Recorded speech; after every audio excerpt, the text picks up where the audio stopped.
bienaventurados los misericordiosos, porque ellos alcanzarán misericordia. Estamos agradecidos con el Rey de Reyes y Señor de Señores por el privilegio que nos concede de estar con ustedes una vez más para seguir compartiendo el mensaje de Jesucristo, el Hijo de Dios. En Hechos 1:8 dice: y recibiréis poder cuando haya venido sobre vosotros el Espíritu Santo, y me seréis testigos en Jerusalén, en Judea, en Samaria, y hasta lo último de la tierra. Hemos estado hablando de que la evangelización como tarea prioritaria de la Iglesia de Jesucristo en esta tierra. Y a través de la evangelización, la Iglesia sigue promoviendo el reino de Dios en esta tierra hasta la segunda venida de Cristo. Hemos hablado ya sobre la necesidad grande de evangelizar a todo el mundo, pero hay un detalle que es fundamental, y ese detalle tiene que ver con el testimonio. Es decir, es necesario que nosotros como discípulos de Cristo evangelicemos también con nuestro testimonio. Entonces, para que la tarea evangelizadora resulte exitosa, es necesario y urgente que vivamos en este siglo sobria, justa y piadosamente, como dice Tito 2:12. Esto no significa que tengamos que aislarnos y que debamos llevar una vida conventual, pues si pensamos así, la tarea de la evangelización que pretendemos realizar será claustral y muy poco productiva, es decir, quedará encerrada en las cuatro paredes. El cristiano auténtico, el discípulo de Cristo, debe de darse a conocer a todas las personas, sin excepción.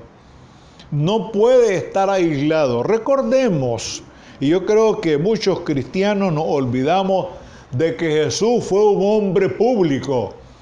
Jesús fue un hombre que se relacionó con todo el mundo, y por eso los fariseos lo criticaban, porque él se relacionó con los publicanos, con los pecadores. Eso lo dice la Biblia. Y no hay razón para que nosotros, siendo discípulos de Cristo, no aislemos, porque hay muchos cristianos por ahí que quisieran vivir una vida de ostracismo, de encierro, de no relacionarse con nadie. Y eso es un absurdo, porque dice la palabra: vosotros sois la sal de la tierra, y si la sal se desvaneciese, ¿con qué será salada? Entonces, si somos sal, y ojalá que todos fuéramos sal, ojalá que sí, y no interpretar como muchas personas: sos salado, dice, cuando a uno le va mal. No, no es salado, porque el salado, el auténtico salado, es un discípulo de Cristo. Y también nos dice en Mateo 5:14, vosotros sois la luz del mundo. Una ciudad asentada en un monte no se puede esconder, ni se enciende una luz y se pone debajo de la mesa, se pone debajo de un cajón. No, sino que se pone para que alumbre a todos los que están en casa. Y nosotros debemos alumbrar también con nuestro testimonio. Entonces, es necesario que nos demos a conocer y que demos testimonio, es decir, que las personas vean el cambio que ha producido la presencia de Dios en nuestras vidas. Es decir, que si nos conocieron en aquel mundo bastante agitado, bastante accidentado y en una vida muy desordenada, pues que ahora nos vean que llevamos una vida ordenada y que estamos tratando de ser consecuentes con la palabra del Señor. Como cristianos, como discípulos de Cristo, no debemos huir de los problemas que acongojan a la humanidad, que por cierto son muchos. Estamos viviendo tiempos recios, como dice un escritor por ahí, tiempos difíciles, pues todos sabemos que vivimos en un mundo, vivimos en el mundo, pero no somos del mundo, es decir, tratamos de aislarnos del mundo pecaminoso, no salirnos del mundo, no, porque la iglesia está en el mundo. La iglesia, aunque sea un proyecto de Dios, está en el mundo. Y precisamente Jesús dice allá en Juan 3:16, que es un versículo que todos conocemos, de tal manera amó Dios al mundo, es decir, a la humanidad, que envió a su Hijo unigénito, que nos dio a su Hijo, que nos regaló a su Hijo unigénito, para que todo aquel que en Él cree no se pierda, mas tenga vida eterna. Entonces, pensemos pues que esto nos hace darnos cuenta que nosotros, aunque estemos rodeados de todas las tinieblas y todas las acechanzas del enemigo, tenemos que seguir, y esto es importante, siendo antorchas. Vosotros sois la luz del mundo, ya lo dijimos también. Donde existe mucha iluminación, no es necesario hacer uso de una lumbre. No, ¿por qué? Porque hay suficiente luz. El valor de una luminaria solamente se observa en las tinieblas. Y en las tinieblas de este mundo se nos ha llamado, se nos ha invitado, se nos ha desafiado a que nosotros seamos luz. Porque hemos dicho muchas veces que las tinieblas nos invaden en este mundo. ¿Y por qué lo decimos así? Ahora que hay suficientes recursos para iluminar ciudades, para iluminar cualquier cantidad de extensión de terreno, es cuando más tiniebla hay. Porque cuando el pecado está presente y es la peor pandemia en todo el mundo, pues resulta que hay tinieblas. Y esas tinieblas solo pueden desvanecerse con la luz del Evangelio de nuestro Señor Jesucristo. Por eso Jesús dice, yo soy la luz del mundo. El que a mí viene no andará en tinieblas. Entonces, si nosotros queremos andar en luz, tenemos que entregarnos, tenemos que aceptar, reconocer, pedir perdón por nuestros pecados, arrepentirnos de nuestros pecados y entregarnos a Cristo. Y de esa manera, pues nosotros vamos a dejar las tinieblas para encaminarnos sobre el sendero de la luz. Donde existe mucha iluminación, dijimos, no es necesario tener lumbre. El valor de una luminaria solamente se aprecia, se estima y se valora en las tinieblas. Además, si nosotros confiamos en lo que Pablo dijo a los Gálatas en el capítulo 1, versículo 4, el cual se dio a sí mismo por nuestros pecados, para librarnos del presente siglo malo. Óigase bien, del presente siglo malo. Parece que San Pablo escribió ayer estas palabras. Conforme a la voluntad de nuestro Dios y Padre. No existe razón para que nos sustraigamos de la problemática y de todas las dificultades, de todos los problemas del mundo actual, el cual estamos todos involucrados de una u otra manera. Recordemos que Jesús dijo allá a Pilato, si no recuerdo mal, mi reino no es de este mundo, mi reino no es de este mundo. Jesús no dijo, óigase bien, mi reino no está en este mundo.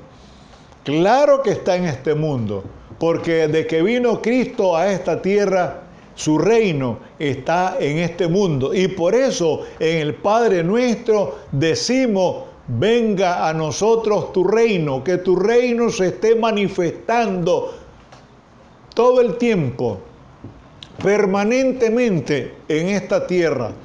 Y Jesús inauguró su reino, su tarea, su trabajo, su plan de trabajo en la sinagoga de Nazaret, según lo señala Lucas 4:18. Ahí podemos ver perfectamente el plan de trabajo de Jesús. Él inició, y lo dice también en San Juan, que ya su reino está aquí en este mundo.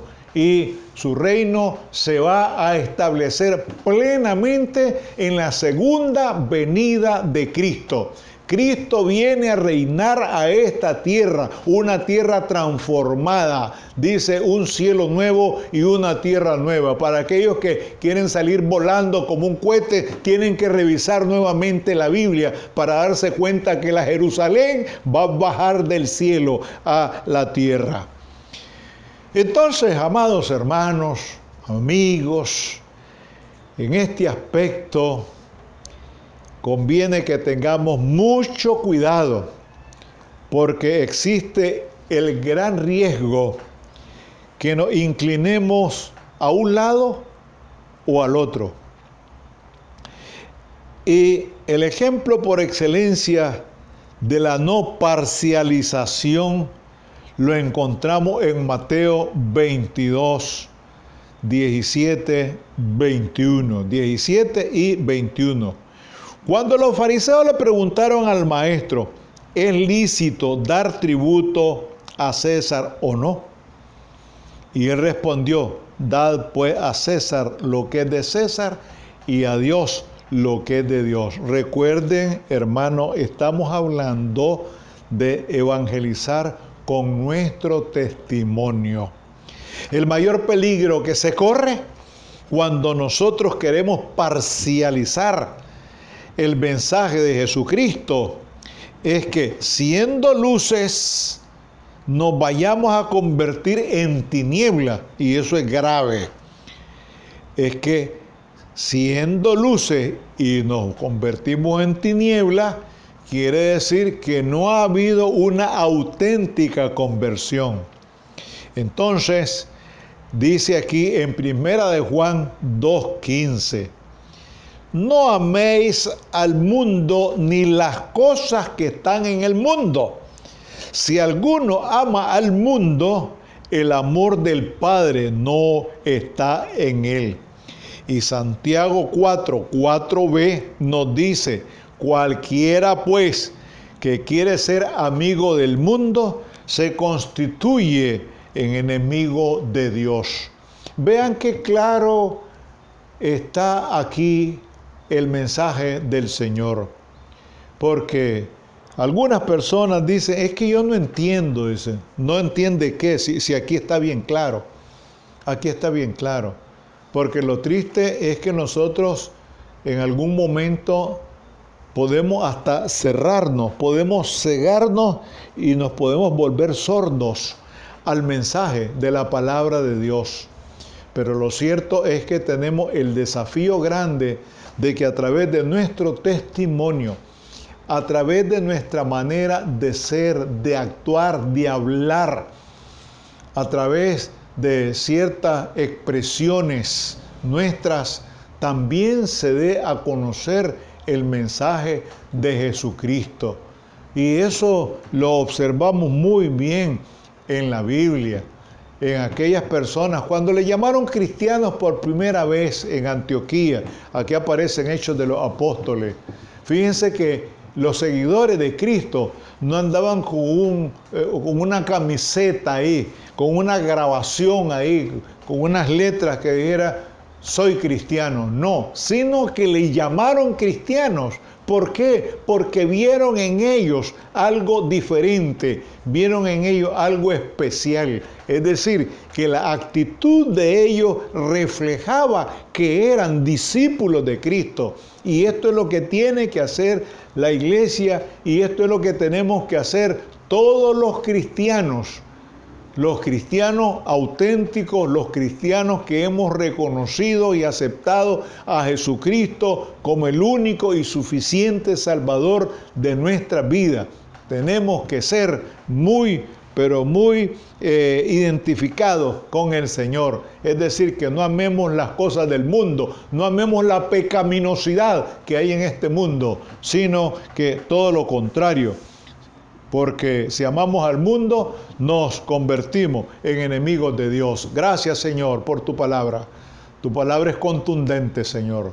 Tu palabra es diáfana. Y a través de ella nos damos cuenta de la gran necesidad que tenemos de evangelizar con nuestro testimonio también. Permite que tu iglesia en esta tierra pueda ser luz, pueda ser sal, pueda ser levadura, y que a través del mensaje redentor de nuestro Señor Jesucristo, muchas personas puedan convertirse en discípulos de Cristo. Gracias, Señor, por todo. En Cristo Jesús. Amén.